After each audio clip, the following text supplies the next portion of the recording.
తెలుగు రాష్ట్రాల్లో భిన్నమైన వాతావరణ పరిస్థితులు నెలకొన్నాయి. ఒకవైపు వర్షాలు కురుస్తూనే ఉన్నా మరోవైపు ఉక్కపోత వేడి తీవ్రత కొనసాగుతోంది. బంగాళాఖాతంలో కొనసాగుతున్న ఉపరితల ఆవర్తనంతో ఏపీలో పలు జిల్లాలకు వాతావరణ శాఖ భారీ వర్ష సూచన ఇచ్చింది.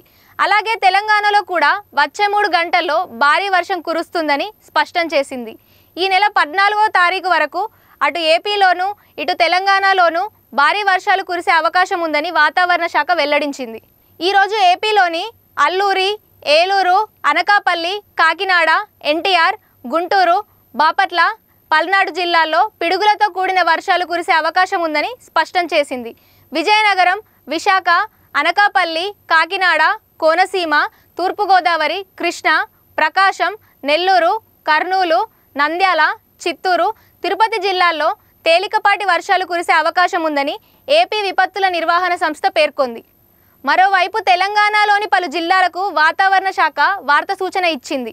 రాగల 2-3 గంటల్లో సంగారెడ్డి, కామారెడ్డి జిల్లాల్లో భారీ వర్షాలు కురిసే అవకాశం ఉందని తెలిపింది.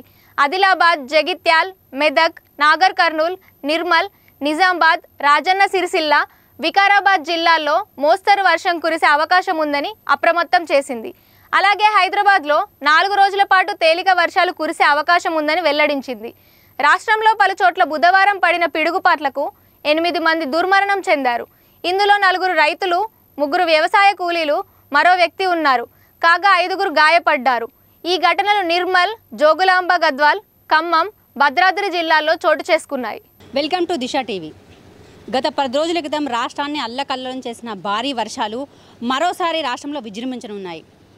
హైదరాబాద్ వాతావరణ కేంద్రం తెలిపిన వివరాల ప్రకారం రాష్ట్ర రాజధాని హైదరాబాద్తో పాటు కొన్ని ఉమ్మడి జిల్లాలు ఆదిలాబాద్, ఖమ్మం, కరీంనగర్, వరంగల్ వంటి జిల్లాల్లో మరోసారి భారీ వర్షాలు పడే అవకాశం ఉందని సమాచారం అందించింది. కేవలం వర్షాలే కాదు, ఉరుములు, మెరుపులు, పిడుగులు కూడా పడే అవకాశం ఉందని తెలిపింది. అలాగే నిన్న నిర్మల్ జిల్లాలో పడిన పిడుగుపాటుకి పొలంలో పనిచేస్తున్న కొంతమంది రైతులు వర్షం పడుతున్నప్పుడు చెట్టు కింద వెళ్ళి నిలబడడం వల్ల 8 మంది అక్కడికక్కడే మరణించిన సంగతి కూడా తెలిసింది. నిన్ననే కాదు, రానున్న 2 రోజుల పాటు ఇలాంటి భారీ వర్షాలే పడే ఛాన్స్ ఉందని, ఉరుములు, పిడుగులు కూడా పడే ఛాన్స్ ఉందని రైతులు జాగ్రత్తగా ఉండాలని సమాచారం అందించింది. అయితే రాష్ట్ర రాజధాని హైదరాబాద్లో ఇప్పటికే అక్కడక్కడ భారీ వర్షం పడుతుంది. రానున్న 2 గంటల్లో మరింత ఎక్కువ చోట్ల భారీ వర్షం అయితే పడే అవకాశం ఉందని వాతావరణ కేంద్రం హెచ్చరికలు జారీ చేసింది. అత్యవసరం అయితే తప్ప బయటికి రావద్దని, ట్రాఫిక్ ఎక్కడైతే ఎక్కువ ఉంటుందో అక్కడ చూసుకొని ప్రయాణించాలని హైడ్రా ఇప్పటికే నగర ప్రజలకి మెసేజ్ కూడా అందించింది. Thank you.